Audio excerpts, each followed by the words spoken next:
राजनीति के चाणक्य को गहलोत का खुला चैलेंज। कमजोर कांग्रेस के सीएम गहलोत को किस बात का गुरूर? किस आधार पर गहलोत के बीजेपी पर दंगे के आरोप? क्या चुनाव नजदीक आते ही आपा खो बैठे हैं गहलोत?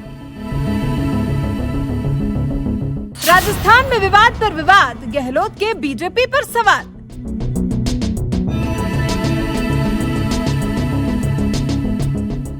सोचिए, राजस्थान एक के बाद एक बड़ी बड़ी आग में झुलस रहा है। रोजाना के तौर पर वहां हिंसा के मामले सामने आ रहे हैं और हाथ पर हाथ धरे बैठे सीएम कुछ करने के बजाय इसके लिए बीजेपी को जिम्मेदार ठहरा रहे हैं।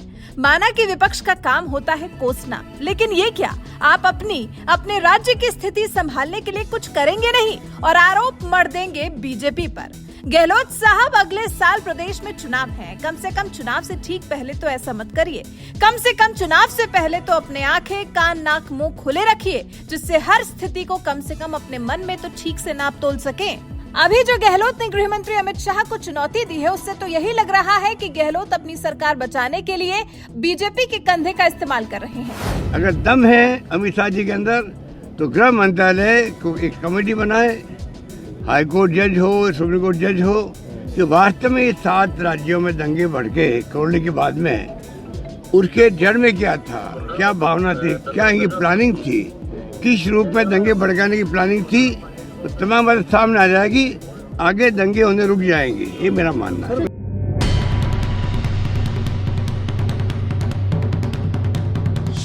अब कांग्रेस की बातों पर यकीन कैसे करें? कांग्रेस का इतिहास ही कुछ ऐसा है कि पता चले गहलोत की बात मानते हुए गृह मंत्री अमित शाह जांच बैठा भी दें, और अगर जांच में बीजेपी नहीं बल्कि गहलोत सरकार ही या कोई अराजक तत्व जिम्मेदार निकले तो कांग्रेस जांच को ही गलत ठहराने लग जाएगी। ऐसे में राजस्थान सरकार को जरूरत है तो अपने गिरेबान में झांकने की कि ऐसा क्या हुआ प्रदेश में जो एक के बाद एक दंगे होते गए और कांग्रेस की सरकार हाथ पर हाथ धरे बैठी रही।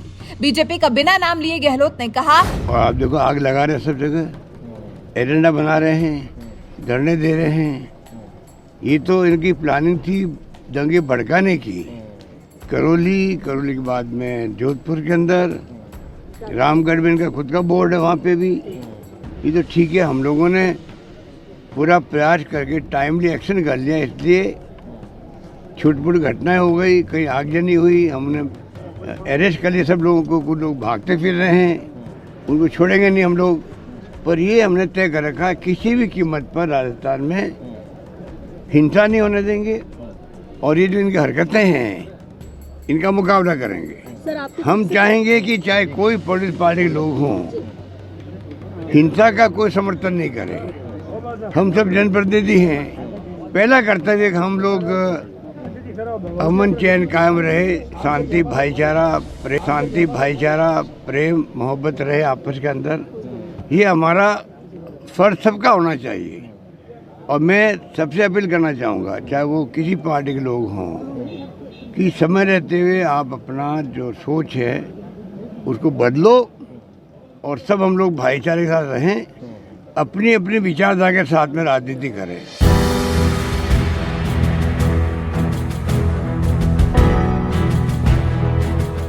आपको बता दें, राजस्थान के करौली में 2 अप्रैल को हिंसा हुई थी। हिंदू नववर्ष के मौके पर हिंदू संगठनों ने बाइक यात्रा निकाली थी। आरोप है कि इस यात्रा में शामिल एक डीजे गाड़ी में कथित तौर पर मुसलमानों को लेकर विवादित गाने बज रहे थे। इसी दौरान कुछ घरों की छतों से यात्रा पर पत्थर फेंके गए और रैली में शामिल लोगों पर लाठियों से हमला किया गया। इसमें कई लोग घायल हुए थे। इस पर विपक्ष ने राजस्थान सरकार को जमकर घेरा था। शायद इसी बात की खींच अब निकाल रहे हैं सीएम अशोक गहलोत ने कहा, और देश के अंदर जो हालात है बहुत चिंताजनक है, उसकी चिंता सबको लगी हुई है। जिस प्रकार धर्म के नाम पर, जाति के नाम पर राजनीति हो रही है, खतरनाक है। अच्छा लग सकता है कुछ लोगों को, पर देश हित में नहीं है। देश अगर 70 साल के बाद में भी एकजुट रहा, रशिया टूट गया, कई टुकड़े हो गए, हमारा मुल्क एक रहा, अखंड रहा, सभी जाति, सभी धर्म, सभी बोलियाँ, सभी भाषाएं अलग अलग है, तब भी हम लोग एकजुट रहे, और तो और इंदिरा गांधी जी ने जान दे दी, खालिस्तान नहीं बनने दिया। राजीव गांधी शहीद हो गए। सरदार बेंची जी थे मुख्यमंत्री पंजाब के, निस्त नाबूद कर दिया उन्होंने आतंकवाद को, उनको बम से उड़ा दिया गया और खालिस्तान नहीं बनने दिया। वो भावना थी उन लोगों के अंदर जिन्होंने 70 साल तक देश की आज कहाँ से कहाँ पहुँचा दिया। आज़ादी के वक्त क्या था, ये बातें नई पीढ़ी को नहीं मालूम है। उसका फ़ायदा ये आरएसएस बीजेपी वाले उठा रहे हैं और आप देखो आग लगा रहे हैं सब जगह, एजेंडा बना रहे हैं, धरने दे रहे हैं। ये तो इनकी प्लानिंग थी दंगे भड़काने की। करौली के बाद में जोधपुर के अंदर, रामगढ़ में इनका खुद का बोर्ड है, वहाँ पे भी। ये तो ठीक है, हम लोगों ने पूरा प्रयास करके टाइमली एक्शन कर लिया, इसलिए छुटपुट घटनाएं हो गई, कहीं आगजनी हुई, हमने अरेस्ट कर लिया सब लोगों को। कुछ लोग भागते फिर रहे हैं, उनको छोड़ेंगे नहीं हम लोग। पर ये हमने तय कर रखा, किसी भी कीमत पर राजस्थान में हिंसा नहीं होने देंगे और ये जो इनकी हरकतें हैं इनका मुकाबला करेंगे।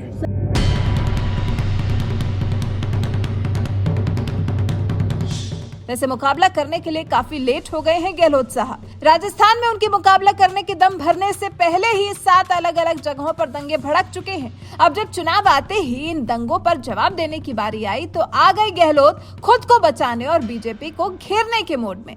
दरअसल अशोक गहलोत उदयपुर में 13 से 15 मई तक कांग्रेस के चिंतन शिविर की तैयारियों का जायजा लेने आए थे। इसी दौरान उन्होंने गृह मंत्री अमित शाह को चैलेंज किया और 7 अलग अलग जगहों पर हुए दंगों के लिए बीजेपी को जिम्मेदार ठहराया। फिर शाह को चुनौती भी दे डाली। वैसे आपका गहलोत की चुनौती पर क्या कहना है, अपनी राय हमें कमेंट कर जरूर बताएं।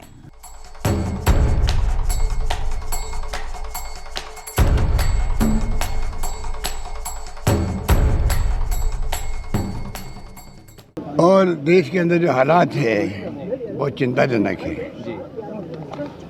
उसकी चिंता सबको लगी हुई है। जिस प्रकार धर्म के नाम पर, जाति के नाम पर राजनीति हो रही है, खतरनाक है, खतरनाक है। अच्छा लग सकता है कुछ लोगों को, पर देश हित में नहीं है। देश अगर 70 साल के बाद में भी एकजुट रहा, रशिया टूट गया, कई टुकड़े हो गए, हमारा मुल्क एक रहा, अखंड रहा, सभी जाति, सभी धर्म, सभी बोलियाँ, सभी भाषाएं अलग अलग है, तब भी हम लोग एकजुट रहे। और तो और इंदिरा गांधी जी ने जान दे दी, खालिस्तान नहीं बनने दिया। राजीव गांधी शहीद हो गए। सरदार बेंची जी थे मुख्यमंत्री पंजाब के, निस्त नाबूद कर दिया उन्होंने आतंकवाद को, उनको बम से उड़ा दिया गया पर खालिस्तान नहीं बनने दिया। वो भावना थी उन लोगों के अंदर जिन्होंने 70 साल तक देश की आज कहाँ से कहाँ पहुँचा दिया। आज़ादी के वक्त क्या था, ये बातें नई पीढ़ी को नहीं मालूम है। उसका फ़ायदा ये आरएसएस बीजेपी वाले उठा रहे हैं और आप देखो आग लगा रहे हैं सब जगह, एजेंडा बना रहे हैं, धरने दे रहे हैं। ये तो इनकी प्लानिंग थी दंगे भड़काने की। करौली के बाद में जोधपुर के अंदर, रामगढ़ में इनका खुद का बोर्ड है, वहाँ पे भी।